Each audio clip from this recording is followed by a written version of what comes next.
Olá! Tudo bem com você? Você tem estudado os outros números de estudos que temos feito?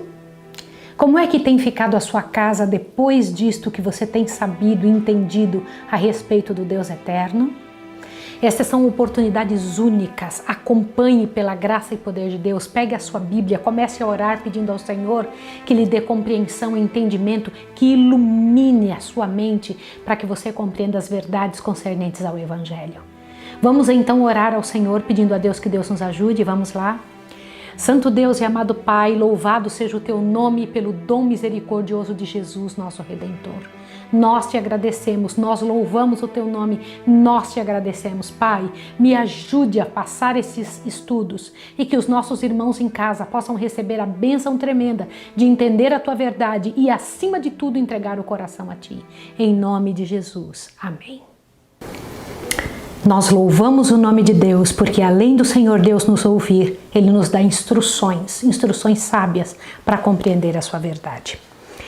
Uma das maiores e mais bem-aventuradas esperanças de todo cristão, de toda pessoa que conhece o Evangelho da Graça, de todo aquele que abre a palavra da vida, é esperar a volta de Jesus. Esse mesmo Jesus que nos ensinou, que trabalhou conosco, que nos deu pela sua graça e pelo seu poder salvação, vai voltar a esta terra, vai vir aqui para levar de volta os seus filhos. E hoje o assunto é: quando será a volta de Jesus? Tá bem? Eu gostaria que você abrisse a sua Bíblia para uma promessa que ele fez. Que promessa fez Cristo concernente à sua segunda vinda? Segunda, e eu quero garantir a você que terá uma terceira, tá bom? E você vai precisar continuar conosco para entender sobre isso, tá bom? Então, o que Jesus falou concernente à sua vinda? Abra sua Bíblia, por favor, em São João capítulo 1, São João, vamos lá, por favor, São João capítulo 14, desculpe, São João capítulo 14, que todo mundo conhece tão bem, São João 14, do verso 1 em diante, diz assim: Não se turbe o vosso coração. Credes em Deus, crede também em mim. Todo mundo sabe de cor, né? Na casa de meu pai há quantas moradas? Ele disse: há muitas moradas. Se não fosse assim, eu vou-lo teria dito, pois vou preparar-vos lugar. E quando eu for e vos preparar lugar, virei outra vez e vos levarei para mim mesmo, para que onde eu estiver, estejais vós também. Jesus prometeu que iria, mas voltaria. Nunca Jesus mentiu. É impossível que Jesus minta. Jesus vai voltar. Já parou para pensar isso? Os céus se abrirão para a sua chegada. O céu vai se desenrolar como um pergaminho para Jesus descer. Ele virá com uma multidão de anjos para vir buscar aqueles que o aguardarem com esperança, aguardarem a volta de Jesus. Mas olha que coisa tremenda. Em seguimento aos sinais de sua vinda, que disse Cristo que ocorreria. Presta atenção, em Lucas 21, verso 27, eu gosto muito da maneira como Lucas expõe as situações. Lucas 21, verso 27, olha o que diz aqui, observe. Então verão vir o Filho do Homem vindo numa nuvem, com poder e grande glória. Pronto, portanto, você já sabe que essa próxima vinda de Jesus, ele virá numa nuvem, com poder e grande glória. Interessante isso. Outra pergunta. Será que o mundo vai estar preparado para encontrar Jesus? Você acha que sim? Nós nos preparamos para muitas coisas. As pessoas se preparam para uma prova. As moças gostam de preparar a festa do casamento. Preparamos o filho para ele ir para a escola. Preparamos a comida para ser servida na mesa. Preparamos a nossa roupa para usar após o banho. Você está preparado para a volta de Jesus? Você se preparou para a chegada dele? Você acha que o mundo está preparado para recebê-lo? Por favor, observe que coisa tremenda o que o Senhor Deus nos diz aqui. E isso é muito importante no livro de Apocalipse, capítulo 1. Apocalipse, capítulo 1. Corre lá. Apocalipse, o último livro da Bíblia. Há uma consideração tremenda. Apocalipse 1, verso 7. Olha só o que diz aqui. Isso é muito interessante que você observe. Olha só. Vede, ele vem com as nuvens, e todo olho o verá, até mesmo os que o trespassaram, e todas as tribos da terra se lamentarão sobre ele. Como assim? Eu quero comentar uma coisa com você. Quantas vezes você já ouviu falar que Jesus está voltando? Quantas vezes você já ouviu falar do amor de Jesus? Quantas vezes você já ouviu falar que o Senhor perdoa pecados? Quantas vezes você já ouviu falar que temos que mudar de vida? E foram tantas as instruções que Deus tem mandado do céu à terra. Você tem acreditado? Como é que nós provamos que cremos? Até o diabo crê. Qual é a prova que devemos dar que estamos preparados para a volta dele? Agora a minha pergunta, por que muitos não estarão preparados para este evento?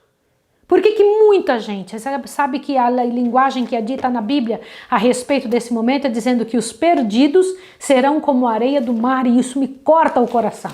Eu fico preocupada porque é uma chance que foi dada a todos. Não sei se você percebeu, mas nos estudos que nós fizemos, um estudo especial sobre salvação, o estudo número 6 ou 7 aqui da série, todos esses que falam sobre a graça e a lei, explicam claramente que o mundo inteiro está envolvido nisso. O mundo todo está envolvido em salvação. Que o Senhor Jesus, quando veio trabalhar por todos. Mas por que a maior parte não vai estar preparada para a volta de Jesus? Abra sua Bíblia em Mateus 24, dê uma olhada do que Jesus explica a respeito disso.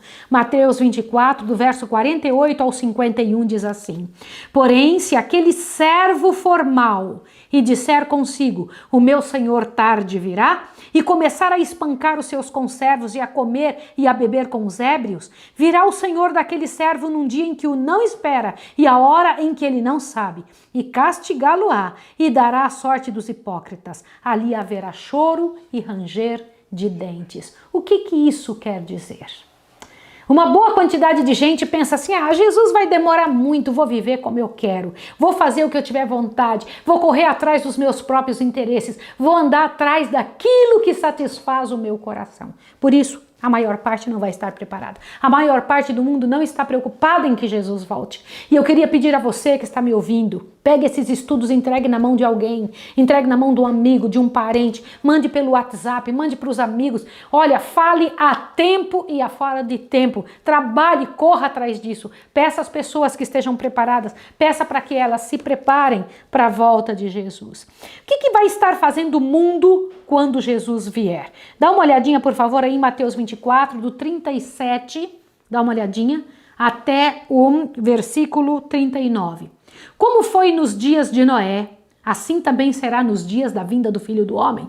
Pois assim como nos dias anteriores ao dilúvio, comiam, bebiam, casavam, davam-se em casamento. E um dia eu quero explicar para você qual é a diferença entre casar-se e dar-se em casamento, tá bom? Para que você entenda por que Jesus falou esta frase. Casavam-se, davam-se em casamento, até o dia que Noé entrou na arca. E não perceberam, até que veio o dilúvio e o levou a todos. Assim também será nos dias da volta do Filho do Homem. Me impressiona muito isso. Meu coração fica apertado. Em Lucas 17, no verso 28 a 30, também é falado um pouco a respeito disso. Lucas 17, verso 28 a 30 diz: A mesma coisa aconteceu nos dias de Ló. Comiam, bebiam, compravam, vendiam, plantavam e edificavam. Mas nos dias em que Ló saiu de Sodoma, choveu do céu fogo e enxofre e os consumiu a todos. Assim será o dia em que o Filho do Homem se manifestar. Gente, que coisa séria isso. Quer que eu comente uma coisa com você? Eu preciso comentar um detalhe. As coisas vão piorando, vão ficando mais difíceis e as pessoas vão se acostumando com as coisas difíceis. Já percebeu isso? As pessoas vão se acostumando que o preço é muito alto, vão se acostumando que os dias mudaram, o clima está diferente, já não temos mais as estações de uma forma tão clara quanto antes. Primavera já não é mais tão primavera, o inverno acontece no meio do verão, coisas terríveis, mas as pessoas vão se acostumando. As pessoas se acostumam com aquilo que ninguém deveria se acostumar, com a quantidade de criminalidade tão alta, de ficarem presas dentro de casa. As pessoas se acostumam com o que é ruim. Daqui uns dias vai estar tão ruim que quase ninguém vai perceber, vai achar que é normal. E são sinais da vinda do Senhor. Isso é muito sério, é muito interessante a gente observar isso. Agora deixa eu comentar um outro detalhe para você. O que faz os homens ficarem cegos com relação ao Evangelho de Cristo? O que é que faz as pessoas não se aperceberem? Eu sei que você está aí, parado em casa e pensando... Mas por que é que meu coração não para nisso? Por que é que eu não me preocupo com isso? O que acontece comigo? Por que eu não consigo sair disso? Por que eu tenho essa letargia? Eu sei que você pode estar pensando e estar envolvido nesse tipo de situação. Mas eu quero comentar uma coisa com você. Há uma razão. Por que as pessoas ficam cegas quanto às coisas relacionadas à volta de Jesus, aos ensinamentos dele? 2 Coríntios capítulo 4, 2 Coríntios 4, abra aí por favor, você precisa ler isso. 2 Coríntios 4, 4. Olha bem, nos quais o Deus deste século cegou os entendimentos dos incrédulos, para que não lhes resplandecesse a luz do evangelho da glória de Cristo, que é a imagem de Deus. Como é que é? Aqui diz que o Deus deste século cegou essas pessoas. Você já percebeu que algumas coisas tomaram o lugar que Deus deveria estar na nossa vida? O que se torna de maior importância para nós? O que é que nos toma o tempo devido ao Senhor, que deveria ser o tempo dele e não nosso? Você já parou para pensar nisso? Seja honesto com você. O que é que tem tomado o seu tempo? Que não tem te dado tempo para você buscar as coisas do Senhor? Que não tem te deixado e tem feito você desapercebido? O Senhor Deus diz que Satanás cega os olhos do nosso entendimento. Não nos faz pensar a respeito. Eu queria orar com você sobre isso, quero orar pela sua casa, quero orar pela sua família. Eu tenho mais perguntas aqui interessantes, muito interessantes sobre isso. Olha bem, por ocasião da ascensão de Cristo, quando Jesus subiu ao céu, que certeza foi dada de sua volta? Atos 1, vai lá no livro de Atos. Você lembra que os anjos estavam ali? Lembra disso? Os anjos estavam, naquele momento que Jesus estava subindo, os dois anjos que sempre acompanharam a vida de Jesus aqui na terra. E quando Jesus estava voltando ao Pai, depois de sua ressurreição, os dois anjos disseram uma coisa interessante. Observe o que é que está escrito, por favor, aqui no capítulo 1 de Atos, no verso 10 e 11. E estando eles com os olhos fitos no céu, enquanto ele subia, de repente junto dele se puseram dois homens vestidos de branco. Eram os dois anjos, tá? Os quais lhe disseram: varões galileus, por que estáis olhando para o céu? Este Jesus que dentre vós foi recebido em cima no céu, há de vir assim da mesma forma como o viste subir. Quando Jesus subiu, ele era do quê? De carne e osso como a gente? Sim, ele era de carne e osso. Jesus ressuscitou em carne e osso. E você tem que pensar sobre isso. Paulo fala da segunda vinda de Jesus. Você sabe como? Vai lá e dá uma olhadinha em Hebreus 9, verso 28. Dá uma olhadinha em Hebreus 9, 28. E eu queria que isso enchesse seu coração de tal maneira que você quisesse falar isso para todo mundo, que todas as pessoas da sua casa, da sua família ficassem envolvidas nisso e que então pudessem partilhar da mesma esperança. Abriu em Hebreus capítulo 9, verso 28, olha o que diz. Assim também Cristo, oferecendo uma só vez para levar os pecados do mundo, de muitos, aparecerá a segunda vez sem pecado aos que esperam a Ele para a salvação. Amém, queridos? Paulo também tinha essa esperança. E o incrível, queridos irmãos, que esta era a esperança de todos que fizeram parte da palavra de Deus. Todos que fizeram parte da Bíblia. Agora eu tenho uma outra pergunta para você, mas que sinais mostram que Jesus está voltando? Corre lá em Mateus 24, rapidinho.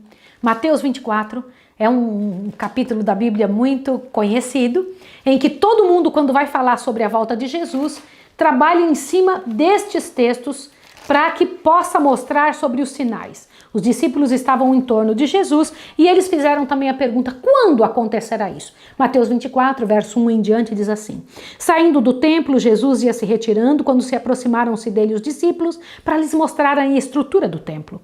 Ele, porém, lhes perguntou: não vedes tudo isso? Em verdade vos digo que não ficará aqui pedra sobre pedra que não seja derrubada. E estando ele assentado no Monte das Oliveiras, Jesus subiu para lá, né? Aí aproximaram-se dele os discípulos em particular e lhe perguntaram: Senhor, dize-nos quando acontecerão estas coisas, que sinal haverá de tua vinda e do fim dos tempos? Aí Jesus responde. Olha o que Jesus responde do verso 4 em diante. Acautelai-vos que ninguém vos engane. Jesus estava falando para discípulos e ele disse para não sermos enganados. Até discípulos Jesus pensa que podem ser enganados. Continua, olha só o que ele falou. Pois muitos virão em meu nome dizendo eu sou o Cristo e enganarão a muitos. Abra seus ouvidos. Hoje no mundo nós temos 1.200 homens dizendo que é Jesus. Profecia cumprida. Tá bem? Verso 6. Ouvireis de guerras, rumores de guerras, mas cuidado para não vos alarmardes. Tais coisas devem acontecer, mas ainda não é o fim. Epa, peraí. Guerras, rumores de guerras. Quantas guerras nós tivemos só no século passado? Quantas estamos tendo neste século? Você já parou para pensar sobre isso? Eu nasci no século passado. Eu sei bem o que foram os comentários e os sofrimentos e os resultados de 2 grandes guerras num só século. E também as outras guerras que acontecem entre os outros países na luta pelo poder. Mas Jesus continuou. Olha o que ele diz aqui, verso 7. Levantar-se-á nação contra nação, reino contra reino, e haverá fomes, pestes e terremotos em vários lugares. Isso está acontecendo? Sim. Mas Jesus no verso 8 diz, todas essas coisas, porém, são o quê? Princípio das dores. O que isso quer dizer? O que é princípio das dores? Quando uma mulher está grávida, ela começa sentindo uma dor agora, daqui a 10 minutos outra, depois 9 minutos, depois 7, depois 5, depois ela não aguenta mais, de 3 em 3 minutos, de 2 em 2 minutos. Jesus disse que estas coisas são o princípio das dores. Vai piorar muito. O quê? Guerras, fomes, pestes, terremotos, miséria. Eu quero te dizer em nome de Jesus, isso vai piorar muito. Muito, muito, muito, muito. Jesus disse que isso é só o início. Por quê? Porque o homem está buscando isso. Porque nós vivemos longe de Deus, nós não queremos a proteção dele. Nós damos força para Satanás com a vida que levamos. O que fazemos, o que queremos, aumenta o reino de Satanás. Você entendeu isso? Quando buscamos ao Senhor, estamos trazendo a bênção de Deus para dentro do nosso lar. E você tem que entender sobre essa situação. Avante. Observe mais um detalhe que Jesus disse, agora verso 9. Então vos hão de entregar para serdes atormentados, e vos matarão. Olha o que diz aqui. Sereis odiados de todas as nações por causa do meu nome. Verso 10, neste tempo muitos se escandalizarão e trair-se-ão mutuamente e se odiarão uns aos outros. Surgirão muitos falsos profetas e enganarão a muitos. E por se multiplicar a iniquidade, o amor de quase todos esfriará. Irmãos queridos, é como estamos vivendo? Estamos vivendo num tempo que o amor esfriou, em que nós estamos vendo uma guerra interna tremenda entre as religiões, entre os povos. As pessoas querem ter mais certeza através de líderes humanos do que através do Senhor Deus do céu. Agora o verso 13. Mas aquele que perseverar até o fim será salvo. Perseverar no quê? Deixa eu falar para você agora. Perseverar no quê? Perseverar em fazer o que é certo. Perseverar em continuar fazendo o que é certo, mesmo que todo mundo esteja fazendo o que é errado. O certo é certo, mesmo que ninguém esteja fazendo. E o errado é errado, mesmo que todo mundo esteja fazendo. E você tem que pensar sobre isso. O certo sempre será o certo. Não seja movido pelas circunstâncias. O Senhor Jesus disse que quando estes sinais estivessem acontecendo, estivéssemos preparados e levantássemos a nossa cabeça, porque a nossa redenção estaria próxima. Mas tem ainda um outro sinal. Observe o sinal do verso 14. E este evangelho do reino será pregado em todo o mundo, em testemunho a todas as nações, e então virá o fim. Deixa eu falar uma coisa para você. Este evangelho vai ser pregado. Não tenha dúvida alguma. Desde que o mundo é mundo, o Senhor Deus tem mandado mensagens. Desde que o mundo é mundo, Ele tem mandado profetas. Ele tem mandado seus servos darem o alerta. Ele tem mandado pessoas correrem atrás de pessoas. Seres humanos em busca de outros. E tem mandado o Espírito Santo tocar nos corações. Chegar a hora que o Senhor Deus mandará a última mensagem que o mundo vai ouvir. Já aconteceu isso no passado. Qual foi a última mensagem antes de acontecer o dilúvio? Qual foi a última mensagem que o povo de Sodoma ouviu antes da destruição acontecer? Estamos vivendo nos dias em que acontecerá a última mensagem de misericórdia de um Deus de amor ao mundo condenado. Não perca o nosso próximo estudo, porque vamos pregar sobre algo muito sério. Depois dos sinais da volta de Jesus, o que significa a ressurreição? O que é isso? Aonde estão os mortos? Para onde eles vão? O que acontece com eles? Você precisa entender sobre isso. Eu quero orar com você agora. Vamos orar? Santo Deus e amado Pai, Tu prometestes que Jesus voltaria e nós cremos nisso. Quando Tu prometes, não é como promessa de políticos. Realmente Jesus vai voltar.